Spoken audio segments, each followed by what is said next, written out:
அஸ்ஸலாமு அலைக்கும். நான் மீமிசல் கோபாலப்பட்டினத்திலிருந்து அரசு மேல்நிலை பள்ளி மாணவிகள் பேசுறோம். இது 7/11/2025. இங்க இந்த ஸ்கூல்ல ஒரு வசதி வாய்ப்பு இல்ல, ஒரு சாலை வசதி இல்ல, ஒரு ஸ்கூல் வசதி எதுவுமே இல்ல. ரொம்ப மோசமா இருக்கு. மழை பெஞ்சா தண்ணி அப்படி கெட்டி கிடக்கு. ஸ்கூல் மேலேயும் சரி தண்ணி இறங்குது, பெஞ்சில தண்ணி ஊத்துது, சொல்ல முடியல. நிறைய இடத்துல நாங்களும் கோரிக்கையை வச்சுக்கிட்டே இருக்கோம். யாரும் எங்க கோரிக்கையை யாருமே ஏத்துக்கிற மாட்டேங்கிறாங்க. அதனால நாங்க ஒரு முடிவு எடுத்திருக்கோம். நாளைக்கு திங்கக்கிழமை நாங்க எல்லாருமே ஸ்கூல் மாணவர்கள் மாணவர்கள் எல்லாருமே சேர்ந்து போராட்டம் பண்ணலான்னு முடிவு எடுத்திருக்கோம். நாங்க இந்த போராட்டத்தை நடத்தி எல்லா இந்த ஸ்கூல்ல அமைச்சு கொடுக்கற வரையும் எங்க போராட்டம் நீடிக்கும். அது வரைக்கும் இந்த வீடியோ யாராச்சும் பார்த்தா எங்களுக்கு ஹெல்ப் பண்ணணும்னு தோணுச்சுன்னா ஹெல்ப் பண்ணுங்க. நாங்களும் எவ்வளோ இடத்துலயோ பேசி பார்த்து எல்லாம் பண்ணிட்டா யாருமே எங்க பேச்ச யாருமே கேட்கல. ரொம்ப ஸ்கூல் மோசமா இருக்கு. இந்த வீடியோ யாராச்சும் பார்த்தா ஹெல்ப் பண்ணுங்க பிளீஸ்.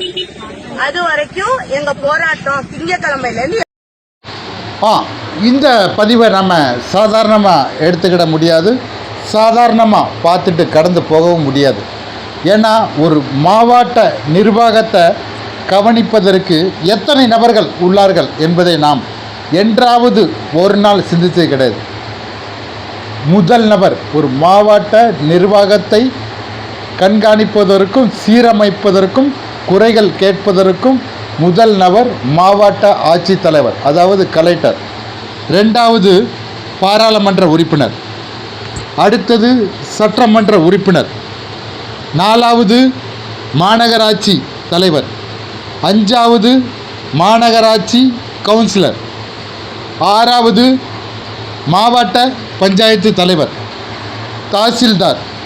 7 பேர் ஆயிட்டு.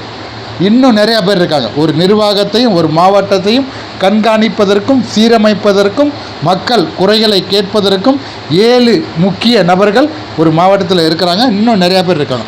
இவ்வளோ பேர் இருந்தும் ஒரு சமூக வலைதளத்தில் தாங்கள் குறைகளை சொல்வதற்கு மாணவிகள் பதிவு போடுறாங்கன்னா, அப்போது அந்த மாவட்டத்தில் உள்ள இந்த 7 பேரையும் இந்த பதிவை பார்த்துட்டு முதலமைச்சர் நீக்கணும்.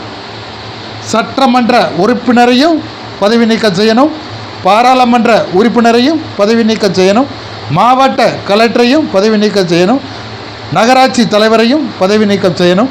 அடுத்தது நகராட்சி கவுன்சிலர், மாவட்ட பஞ்சாயத்து தலைவர், தாசில்தார் அத்தனை பேரையும் பதவி நீக்கணும். அப்போதான் இவங்களுக்கு ஒரு பயம் இருக்கும்.